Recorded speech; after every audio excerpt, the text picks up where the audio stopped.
Hey there, it's Elizabeth, and welcome back to the next installment of my process for Fauxbonichiing. Fauxbonichiing. Okay, well, what you see here is a pile of stuff that I typically use on a daily basis to create my books. Let me first point out, though, that as long as you have a book of some sort and a writing instrument, that's all you need, in all honesty. Okay, and that's the great thing about the Fauxbonichi. It is your book. It is about you. So you do it any way you want to do it. I choose to use composition books because I like them for a variety of reasons I've said in the past. Here comes Fred, excuse me. Golly day, he makes an appearance every single time. Okay, so I'm going to show you what I use. Nothing that I'm showing you is necessary at all. Like I said, all you need is a book and something to write with. That's all. So let's get started. I use a composition notebook. It has 100 sheets in it and 200 pages in it, okay? These are readily available. You can get them at the supermarket. You can get them at the pharmacy. You can get them at, your big box stores, I guess, is what they're called, like Walmart or Target or anywhere that sells school supplies. Basically, you can pick up a composition book. My preferred composition book is a Staples brand gridded. I don't have any. I want to use what I have, so there you have it. Composition book. Make sure it has 100 sheets. In my next video, you're going to find out that I made a little bit of a mistake with the book that I'm working on now. But anyway, we'll figure it out. So make sure it has 100 sheets and 200 pages, because that way 2 months will fit into each composition book once you glue the 3 pages together, okay? Also, if you want to know how all this started, these process videos, I'll link all of the videos down below so that you can start with number 1. Okay, so composition book, check. All right, some of the other things that I use. Glue stick. I happen to use the purple Elmer's. Not really any reason why. It's just whatever I can get.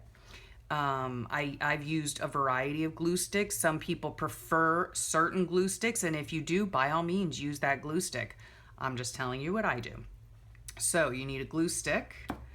I also use washi tapes. You can get these at hobby stores, obviously, Michael's, Hobby Lobby, whatever. If you're in a different country, I'm sure over in the UK, stores like Paper Chase and things like that sell this kind of thing. Here in the States, the Dollar Tree, which is our dollar store, actually sells washi tape. The only difference is I don't think I've been able to find washi tape at the Dollar Tree that is actually washi tape. Typically, right here, I'll show you the difference. This is washi tape from Michael's that I got on sale one day. Washi tape is typically paper tape, okay? It tears easily. It is not very sticky. It's not very tacky. It's low tack tape, but it's decorative tape, okay? So this, like I said, it tears easily. That's washi tape from Michael's. Then you have the stuff that you can get at the Dollar Tree, or in Canada, I think that it's called the Dollarama. And this tape is more plasticky, okay? Let's see. You can still tear it, okay? And it's super cute, but it has like a waxy film over it, almost like Scotch tape, okay? So washi tape, I use washi tape. Is it necessary? Nope. None of this stuff is necessary. I'm just showing you what I use. Okay, so washi tape. I use Pasca Markers. These are Pasca paint pens. I absolutely love them. I use them a lot for my headlines that I write on my pages, for the titles that I do on my pages. They are paint pens. Okay, so let me see, how can I show you? Let's just show you the white one. So, and they can be used for a variety of things, mixed media art, lettering. I use it in my Fauxbonichi, whatever. There's a ball inside, if you can hear that, shaking up the paint. Okay, these are 3 millimeters, which means that the tip here is, I'm guessing, I don't know for sure, but I'm guessing that the 3M means that the tip on it is 3 millimeters, okay? They come in a variety of shapes, all the way down to 1 millimeter, and they might even go smaller than that, I don't know. But they write on just about anything, and I love them for my Fauxbonichi.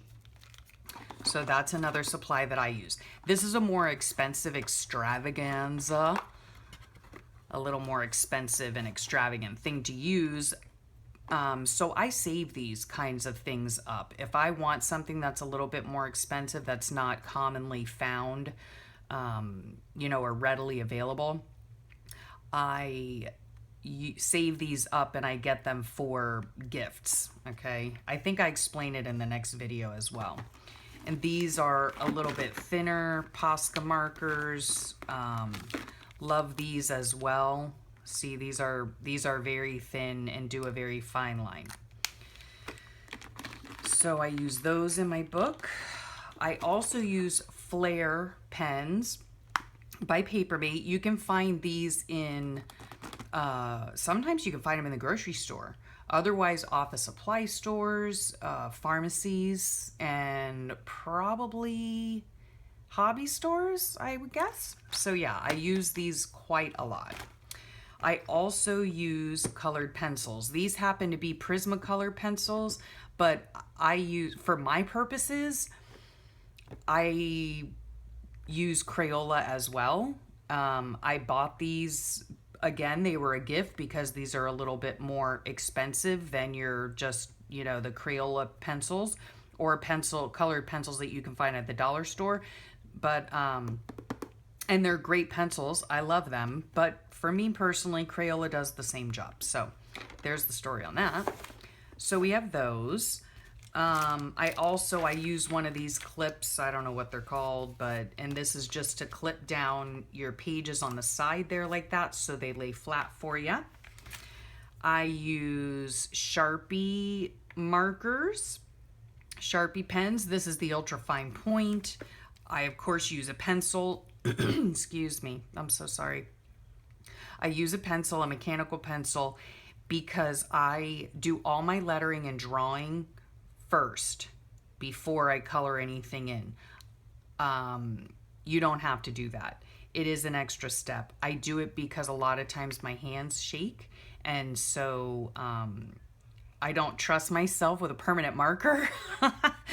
So yeah, so I write everything in pencil first and then I go back over it. Plus for me and my hands, and my poor eyes, it helps with my hand-eye coordination as well to just trace things out. But yeah, it's an extra step that's unnecessary if your hands work fine. I also use Micron. I trace a lot of my clip art. Sometimes I do these, like the header things in Micron, but usually not. Usually I save Micron for things that I draw and outline.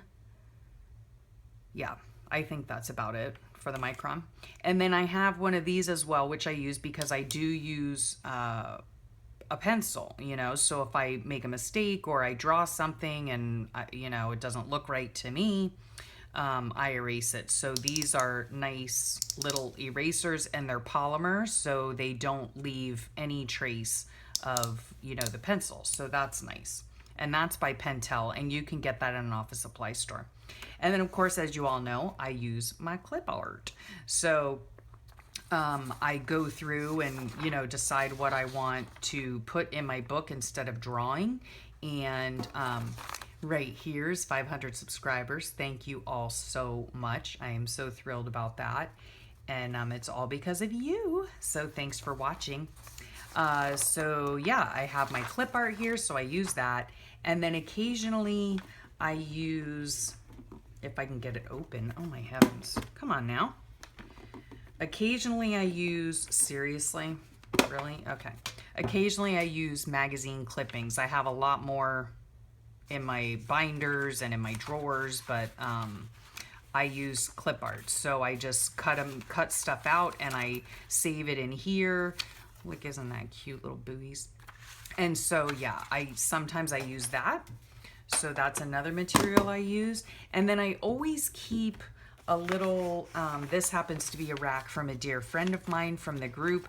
So I always keep this type of stuff nearby as well. These beautiful things that people have given me, I want to use them. So I use those whenever, wherever I can. This happens to be a note paper from my rack. And so yeah, that's it for this installment. I just wanted to let you all know some of the materials that I use for my books. I also collect, you know, ephemera from here and there. I collect business cards or, you know, anything that I want to save, movie tickets, you know, whatever the case is. So yeah, I save all that stuff as well to put in my book. And yeah, that's pretty much it. Just wanted to let you know some of the things that I use. Again, none of this stuff is necessary. As long as you have a pencil or a pen and a book, you can do the Fauxbonichi. So yeah, there are no special materials needed. It's only what you want, because this book is your book and you can do whatever you want with it. So that's one of the wonderful things about Fauxbonichi.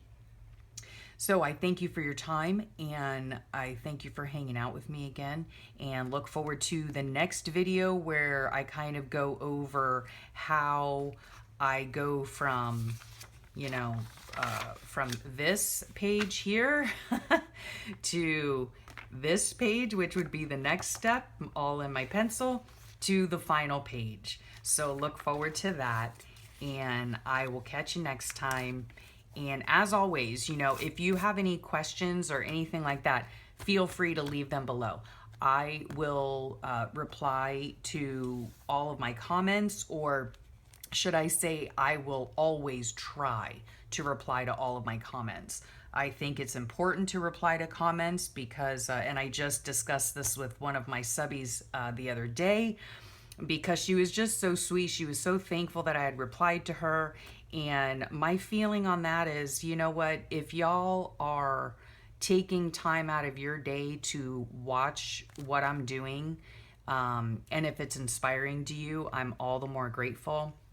But if you're taking your time out to watch and endure my ramblings, you know, me replying to a comment is the least I can do to show my gratitude for you, and to show my gratitude that you have taken the time to watch and interact with me. And I love it. And I thank you again for it. So yeah, always, if you have a question about anything, you know, as far as the Fauxbonichi goes, materials I use, how I do something, please feel free to ask. And I will, of course, try to answer your questions as best as I can. And I hope you all have a great rest of your day. And thanks again for watching.